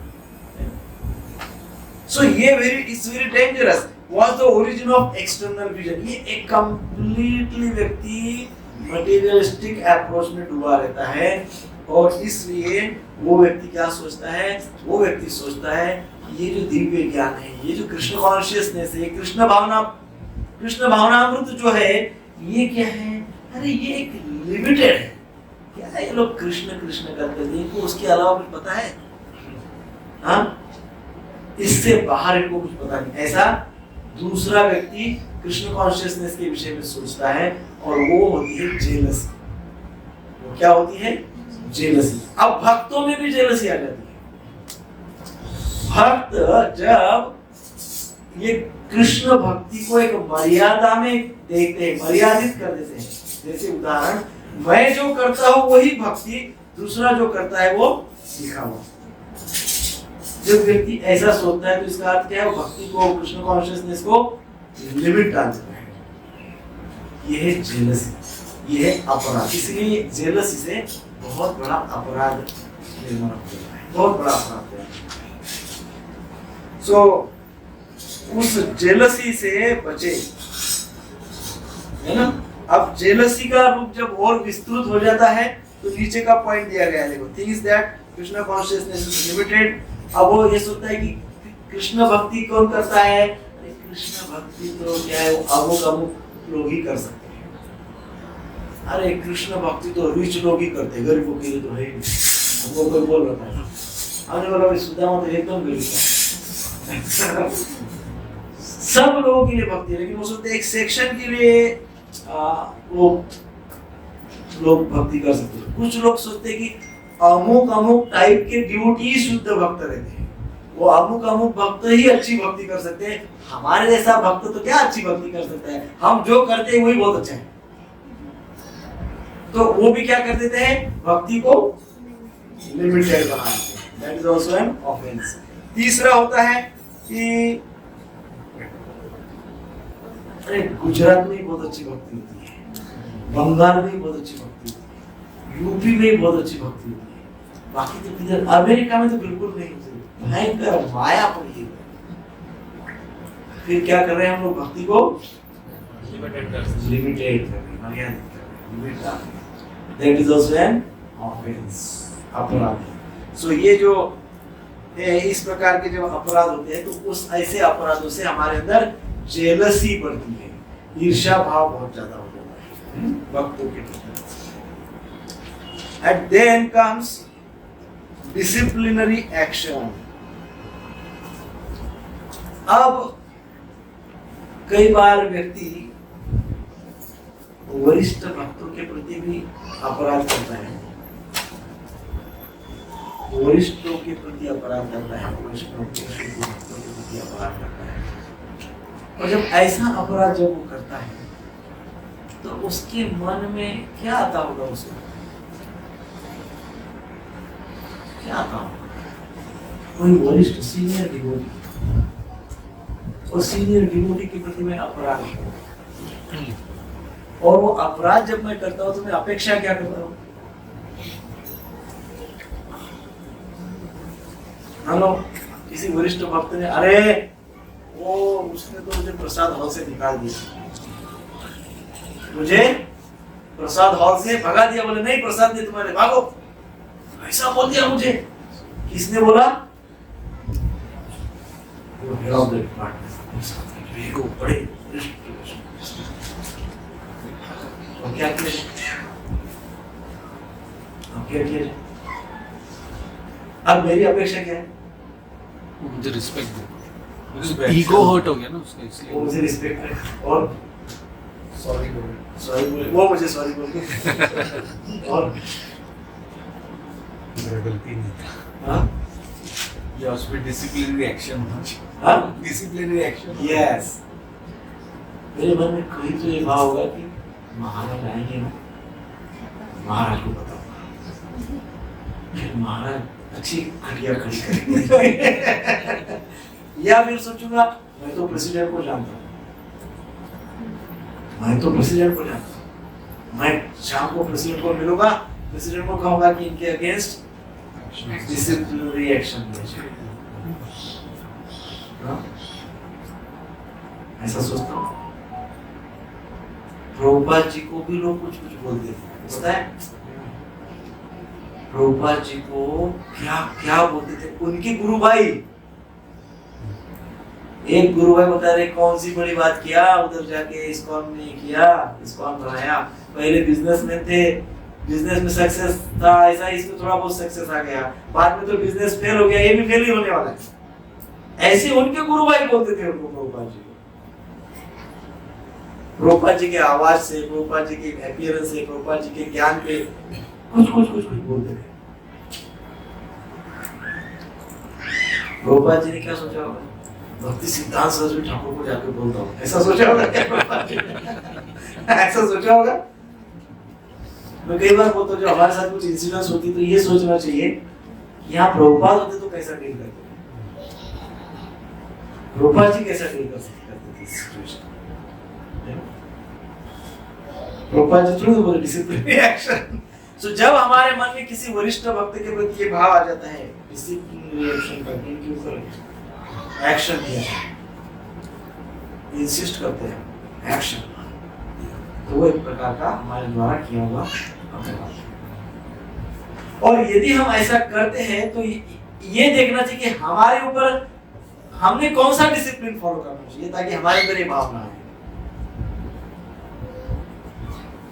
तो पिछले क्लास में किसी ने पूछा था क्लास के बाद, तो एक बात हमेशा ध्यान में रखना चाहिए, शास्त्र का ज्ञान, शास्त्र के उपदेश सब अपने लिए, इंडिविजुअल के लिए, अपने लिए, दूसरों के लिए नहीं।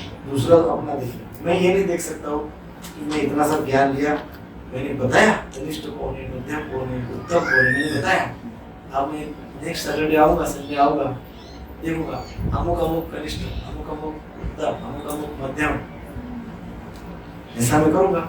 इसके लिए ज्ञान है क्या? बिल्कुल नहीं, बिल्कुल नहीं। तो पूरा का पूरा अपसाइड डाउन हो जाएगा, पूरा रिवर्स हो जाएगा ये ज्ञान। सो ये केवल और केवल अपने लिए है, केवल और केवल डिसिप्लिनरी एक्शन लेने का मन में भाव आता है तो अपने स्वयं के ऊपर होनी चाहिए, ऐसा कुछ सोचना चाहिए।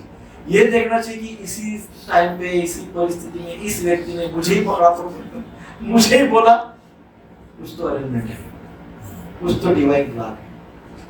हो सकता है मेरा शुद्धिकरण हो रहा है ना, मेरे हृदय रूपी बर्तन को मांझा जा रहा है अच्छे से, है ना, क्या कहते हो पाउडर से, पीताम्बरी से मांझा जा रहा है, पीताम्बरी से हृदय मार्जन हो रहा है, घिस के मार्जन होगा तो तकलीफ होगी। तो ऐसा समझना चाहिए। सो ऐसा अपराध न करें, किसी के भी प्रति डिसिप्लिनरी एक्शन रखने के भाव न रखें, बल्कि डिसिप्लिनरी एक्शन अपने, हम स्वयं एक डिसिप्लिन को फॉलो करें, एक डिसिप्लिन लाइफ बनाएं, एक डिसिप्लिन अपने जीवन में, अपने डेली मटेरियल लाइफ में लाएं। स्पिरिचुअल डिसिप्लिन की बात हो रही है। To advice, next point number 6, Vaishnava भक्तों को, वरिष्ठ भक्तों को सलाह देना। यहाँ स्पिरिचुअल बात हो रही है। अरे प्रभु जी, आप ये गलत कर रहे हैं, आप जो है ना जब ऐसा किया नहीं प्रभु जी, ये आप ये गलती कर रहे हैं। आध्यात्मिक किसी शास्त्र पे कोट कर रहे हैं, या किसी शास्त्र का उदाहरण दे रहे हैं, या किसी भी प्रकार की आध्यात्मिक चर्चा होगी तो वो चर्चा को करेक्ट करना, सॉरी चर्चा को एडवाइस करना, ये ऐसा नहीं, ये ऐसा होना चाहिए। ये वरिष्ठ भक्तों को इस प्रकार का एडवाइस करना एक अपराध माना गया है। परंतु यदि भक्त किसी विशेष प्रसंग पे चर्चा के लिए बुलाते हैं तो डेफिनेटली अपना मत, अपना ओपिनियन एक्सप्रेस कर सकते हैं, बोल सकते हैं। नॉट लाइक कि हम एडवाइजर हैं, एडवाइजर के भाव से नहीं, या मुझे आपसे बहुत ज्यादा अच्छा समझ में आता है, ऐसे भाव से नहीं, ऐसे भाव से नहीं। इनफैक्ट गुरु तत्व के विषय में बोला गया है, गुरुदेव के सामने अपने आप को गधा समझना चाहिए, donkey. I am donkey in front of you, ऐसा शास्त्र का आदेश है। उसका अर्थ क्या है कि अपने आप को बहुत होशियार वरिष्ठ वैष्णव के सामने प्रेजेंट नहीं करना चाहिए। कैसा होना चाहिए? रिसीविंग मोड में होना चाहिए। कौन से मोड में? Receive, receive. ये जो बोल रहे एक एक शब्द रिसीव करो, अपना ज्ञान वहां पे नहीं दिखाना, रिसीव करो, रिसीव करो, रिसीव करो। सो ये बहुत इंपॉर्टेंट बात है। एडवाइस या डिस्कशंस, चर्चा, इसके लिए विशेष समय दिया जाता है वरिष्ठ वैष्णव द्वारा, उस समय हम अपना ओपिनियन एक्सप्रेस कर सकते हैं। So not like, not as a adviser. Adviser के रूप में नहीं होना चाहिए। और 7वां ऑफेंस, बार बार करेक्ट करना वैष्णव को, वरिष्ठ भक्तों को विषय। यहाँ शुद्ध भक्तों की बात हो रही है, वरिष्ठ वैष्णव भक्तों की बात हो रही है। टू करेक्ट है ना। कभी कभी हमको हम भौतिक जीवन में हमारा जॉब या हमारा बिजनेस ऐसा रहता है जिसमें हमको लोगों को दिन भर करेक्ट ही करना होता है। ऐसा होता है कभी कभी, कोई बॉस टाइप रहते हैं या कोई मैनेजमेंट के पोस्ट पे रहते हैं, तो जो सबऑर्डिनेट होते हैं उनको पूरा दिन भर करेक्ट ही करना होता है। क्या करेंगे, वो है जो है मटेरियल लेवल पे ऐसा होता है, फुल ऑफ करेक्शन, करेक्ट। तो फिर वो करेक्ट करने की, घर में भी करेक्ट करने की आदत है। फैमिली में बड़ा प्रॉब्लम हो जाती है। मेरी पत्नी कहती है कि अपना ऑफिस में रखो, घर पे ऑफिस नहीं चलेगा। तो घर में द्वंद्व होता है। तो वही द्वंद्व आध्यात्मिक जीवन में भी होता है। फिर आध्यात्मिक स्तर पे भी हम क्या करते हैं,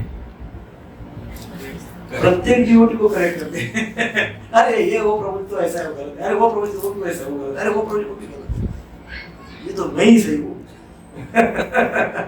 सो ये भी बताया गया है कि this is the 7th offence towards senior Vaishnava, senior devotees, है ना। सो ये 7 अपराध बड़े डेंजरस है, बड़े ऑब्स्ट्रक्टिव है, बड़े डेंजरस है, और स्पेशली कृष्ण कॉन्शियसनेस के एडवांसमेंट के लिए बड़ा ही ऑब्स्टैकल है, बहुत बड़ा ये ऑब्स्टैकल है वैष्णव अपराध। सो इसमें प्रभुपाद जी का भी जो चर्चा हमने की, जो धारणा आपको बताया है कि प्रभुपाद जी के जो उनके गुरु बंधु थे, वो प्रभुपाद जी को ज्यादा फेवर नहीं करते थे। जब प्रभुपाद जी विदेशों में गए, प्रचार प्रसार किए, कोई उनको फेवर नहीं करता। वो कहते रहे वो कहाँ गए, कुछ नहीं है, कोई प्रचार नहीं होगा, कुछ नहीं होगा। सो ये कृष्ण कॉन्शियसनेस के प्रचार का वो कभी भी उन्होंने प्रशंसा नहीं की, ना ही उन्होंने ऐसे समझा कि Prabhupada ji is an empowered personality. Prabhupada ji कौन है? प्रभुपाद जी का नाम क्या लिखा रहता है भगवत गीता के ऊपर? पूरा नाम, पूरा नाम कृष्ण कृपा मूर्ति। सबसे पहले क्या आता है? कृष्ण कृपा मूर्ति। What does it means? Empowered by Krishna. What does it means? शक्तावेश अवतार। ऐसा पहले ही कृष्ण कृपा मूर्ति है, बाकी सब। So they failed to appreciate this also. वो इसको भी रिकॉग्नाइज नहीं कर पाए। और ये इसमें हमने जो देखा है, इसमें चैतन्य चैतामृत के अंत्य लीला के 7वें अध्याय का 11वां श्लोक, कली काले धर्म कृष्ण नाम संकीर्तन, कृष्ण शक्ति बिना नाहे ताल प्रवर्तन। अर्थात कली कालेर धर्म कृष्ण नाम संकीर्तन। कली काल का धर्म क्या है? प्रचार, संकीर्तन, प्रचार प्रसार। किसका? कृष्ण नाम का, कृष्ण उपदेश का प्रचार प्रसार। दूसरे पंक्ति में कहा कृष्ण शक्ति बिना नाहे तारक प्रवर्तन। प्रवर्तन है प्रचार। कृष्ण शक्ति बिना, बिना कृष्ण की शक्ति के, बिना कृष्ण की कृपा के ये बात संसार में प्रसारित नहीं किया जा सकती, ना ही इसका प्रचार किया जा सकता है बिना कृष्ण कृपा। सो जो प्रचार करते हैं, जो कृष्ण नाम का पूरे संसार में प्रसार करते हैं, दे आर एम्पावर्ड। वो प्रभुपाद जी के द्वारा एम्पावर्ड है, प्रभुपाद जी कृष्ण के द्वारा एम्पावर्ड है। तो कृष्ण को प्रभुपाद जी की बात सुननी पड़ती है, क्योंकि प्योर डिवोटी है, कैनॉट अवॉइड। सो ये बात हमको हमेशा समझ ध्यान में रखना चाहिए कि जो भी भक्त नाम जप करते हैं, जो भी भक्त नाम जप का प्रचार प्रसार करते हैं, नाम जप करते हैं, दे आर एम्पावर्ड। कृष्ण की कृपा होते हैं, कृष्ण उनको कुछ शक्ति प्रदान की है, गुरु परंपरा के माध्यम से उनको आशीर्वाद दिए हैं। सो बस कोई अपराध नहीं करना चाहिए। इस भाव से हम आगे बढ़ते हैं तो हमारी भक्ति बहुत अच्छे से ग्रो होती है। बट हमारी भक्ति ग्रो होना, भक्ति में प्रगति होना तब रुक जाती है जब हम इस प्रकार से सातों के सातों अपराध भक्तों के प्रति करते हैं, जो इस छठवें श्लोक में पूरी अच्छी तरह से प्रभुपाद जी ने तात्पर्य में एक्सप्लेन किया। तो कई बार हम भक्तों के बीच में सुपीरियरिटी, या ऐसा समझिए कि सुपीरियरिटी और इंफीरियरिटी, मतलब हिंदी में क्या है? सुपीरियरिटी को हिंदी में क्या कहते हैं? आप समझ गए सब? समझ गए? एंड इंफीरियरिटी समझ गए सब? मुझे न्यूनगंड और क्या दूसरा एक इंफीरियर समझना चाहिए, अपने आप को न्यूनतम समझना चाहिए, उच्चतम। सुपीरियरिटी मतलब उच्चतम, निम्न कोटि उच्च कोटि। हाँ, निम्न कोटि उच्च कोटि, ऐसा समझिए। सुपीरियरिटी एक होता है सुपीरियरिटी उच्च कोटि, और एक होता है निम्न कोटि इंफीरियरिटी, और एक बीच की कोटि होती है उसको क्या बोलते हैं? इक्वल। उसको क्या कहते हैं? इक्वल कोटि है ना, superiority, inferiority, and the third one is समान, इक्वल। अब कुछ भक्त सुपीरियर है, कुछ भक्त उच्च कोटि के, कुछ भक्त निम्न कोटि के। अब आप मुझे बताइए, आप इक्वल किसको समझते हैं?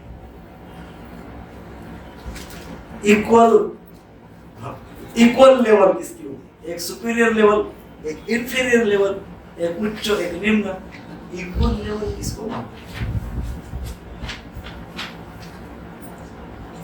तो ये तात्पर्य में नहीं है, अपनी ओर से बोल रहा हूं अपने ओर से कुछ जनरल नॉलेज ऐसा समझ लीजिए, लॉजिक। दीक्षा गुरु और उनके गुरु भाई वो इक्वल समझ सकते हैं। दीक्षा गुरु और उनके गुरु भाई और नहीं, दीक्षा गुरु तो बहुत ऊपर होते हैं, सुपीरियर। दीक्षा गुरु या गुरु तत्व तो हमारे लेवल ही बोल रहा मैं हमारे लेवल की बात, हम तो सबसे निम्न हैं। नहीं, मैं ये पूछ रहा हूँ कि आपके इक्वल किसको मानते हैं? ऐसा नहीं, क्योंकि कुछ तो हमारे सुपीरियर है, कुछ तो हमारे इंफीरियर है, कुछ तो हमारे इक्वल किसको इक्वल मानते हैं? सब उच्च किसी को निम्न वाले। सबसे निम्न हमें वो इक्वल हो गए सबको, हो गया नहीं इक्वल सब निम्न है तो सब इक्वल हो गए। हम निम्न है, बाकी सब तो सब ऐसे ही बोलेंगे तो प्रभु जी। हम सबको निम्न मानते हैं क्या? नहीं, सब उच्च इक्वल कोई नहीं हमारे, हमसे ज्यादा पति थे। ये तो कई बार लोग सुनते हैं, मैं भी निम्न हूँ, वो भी निम्न है। तो ये अपराध है कि ये अपराध है कि अपराध है। अपराध है। अपने आप को मैं निम्न मानता हूँ, मैं एकदम गलित गात्र, एकदम नीचे पतित, वो भी एकदम पतित है। अपराध है, बड़ा अपराध।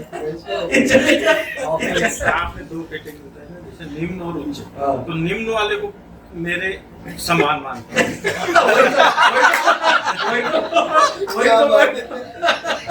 वही तो मैं बोल रहा हूँ कि मैं दूसरे को, अब मैं तो खुद निम्न हूँ, मतलब मैं तो गया गुजरा हूँ, दूसरे को भी गया गुजरा हूँ। नहीं, वो वैसे नहीं बोल रहे कि मैंने बोल दिया कि मैं इंफीरियर हूँ, ये भी बोल रहे कि ये भी है, बोल रहे हैं आप थोड़ा समान हो गए ना। हाँ, मैं ऐसा हूँ तो सामने वाला भी ऐसा है, समान हो गया। लेकिन भाव, भाव से मेरा प्रश्न पूछने का ट्रिक यही है ना कि फिर इसमें आपका भाव उजागर हो जाता है, इसमें भाव उजागर हो जाता है कि भाई मैं निम्न हूँ तो मैं दूसरा कितना भी निम्न हो तो मेरा भाव ये है कि नहीं मैं बहुत ही ज्यादा निम्न हूँ, वो हो सकता है। तो इसका मतलब आप क्वेश्चन चाल लगे से इससे भाव पता चल जाता है।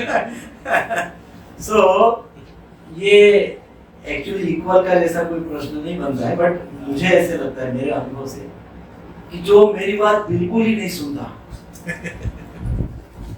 वो व्यक्ति, मैं समझता हूँ वो मेरे को और उसको इक्वल समझता है, क्योंकि वो बिल्कुल नहीं सुनता है। What does it mean? It means वो मेरे को या मैं उसको इक्वल समझता हूँ, जैसे एग्जाम्पल घर का बात देख लो, बच्चे भी नहीं सुनते कभी कभी। बच्चे कब नहीं सुनते? ज्यादा फ्रेंडली हो जाते हैं। ज्यादा फ्रेंडली हो जाते हैं और वो सोचते हैं यार तो मेरे को हो सकता है थोड़ा ज्यादा ज्ञान इनसे है, या ज्यादा नहीं हो तो इक्वल तो ही है। मेरा ज्ञान इनका ज्ञान सेम है, तो जिंदगी क्या जरूरत है। तो प्राय में ऐसा ही बता रही कि इक्वल व्यक्ति के अंदर भाव इक्वालिटी का तब आता है जब वो सोचता है कि मेरे को कौन सुना सकता है, मैं क्यों किसी की सुनूं, मैं तो हूँ, मेरे पास तो ज्ञान है। सो व्यक्ति सोचता है सबको अपना इक्वल लेवल का सोचता है। आध्यात्मिक की बात कर रहा हूँ, बट थोड़ा प्रोग्रेस हो गया आध्यात्मिकता में तो वो फिर अपने आप को इंफीरियर समझता है, निम्न समझता है। और फिर दूसरा ये दूसरे के बारे में ऐसा सोचता है कि कोई भी मेरे इतना निम्न नहीं है, इसलिए मेरा इक्वल कोई है नहीं, कोई भी होगा तो मेरे से सुपीरियर। तो कुछ पॉइंट्स हम इस पे जस्ट ऐसे ही जनरल चर्चा के हिसाब से कि एक नॉर्मल तरीका है सुपीरियरिटी को डिफाइन करने का। नॉर्मल तरीका क्या है? कौन भक्त हमसे सुपीरियर है? तो नॉर्मल तरीका, नॉर्मली जो देखा जाता है वो क्या है? जैसा इनिशिएशन जिसका पहले हो गया है ना, नॉर्मली ये होता है जो इनिशिएशन पहले हो गया वो हमारे से सीनियर सुपीरियर है। देन और क्या बताइए?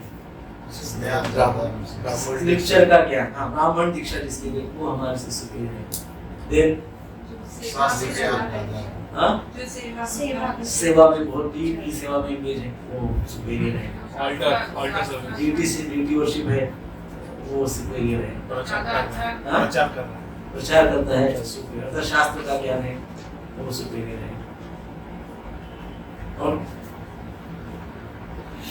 और कुछ है?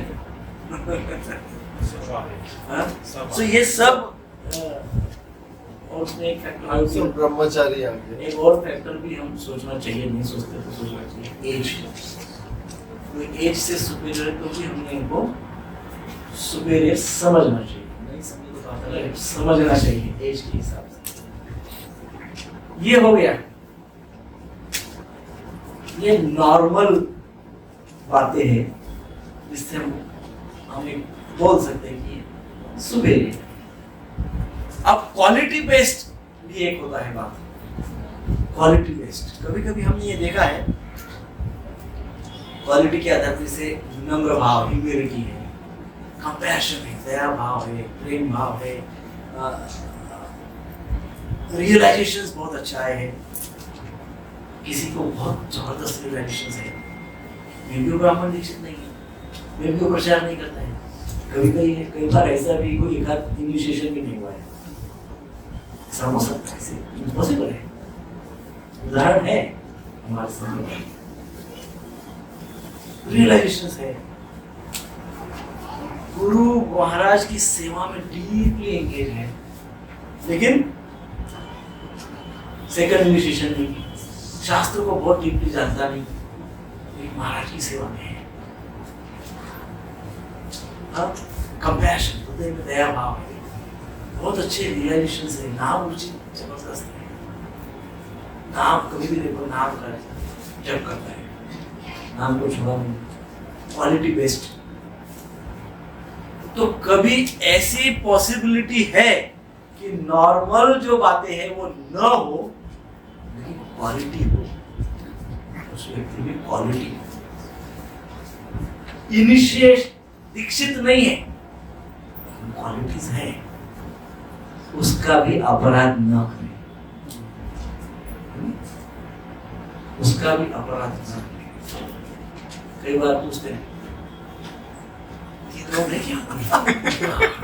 प्रभु जी पूरा दंड। और कोई भक्त सुबह से लेके रात को 10, 9, 9:30, 10 बजे तक मंदिर में पूरी सेवा दे रहा है, अपनी सेवा में तल्लीन है, किसी का कोई बहुत कंपैशनेट है, सबको प्रसाद की सेवा करता है, कुकिंग करता है, मंदिर के लिए ये सब्जी लाओ, फूल लाओ, मार्केट में जाओ, सब इतना लगा रहता है, बड़ा हम्बल एंड मीक है। हम उससे एक्सपेक्ट करते कि हम उसके सामने जाए तो वो हमको हरे कृष्ण बोले, क्यों? हमारे गले में 3 है, उसके तो एक ही है। दिस इज अपराध। सो सीनियरिटीज, वरिष्ठ भक्त जो होते हैं वो नॉर्मली बात जो है उसके आधार पे भी होते हैं, क्वालिटी से भी कुछ होते हैं जो ऐसा नहीं कि जो नॉर्मल जो है उनके अंदर क्वालिटीज नहीं है, उनके अंदर क्वालिटीज भी हो सकती है, लेकिन कुछ ऐसे हो सकते हैं उनके अंदर क्वालिटीज ही है, बट जो नॉर्मल ट्रेंड्स है वो कुछ मिसिंग हो सकते हैं, लेकिन क्वालिटीज है उनका भी अपराध। हरे कृष्ण कृष्ण कृष्ण हरे हरे, हरे राम राम राम हरे हरे। श्री प्रभुपाद की जय। तो आज ये 6वां श्लोक संपूर्ण। यस, हरे कृष्ण।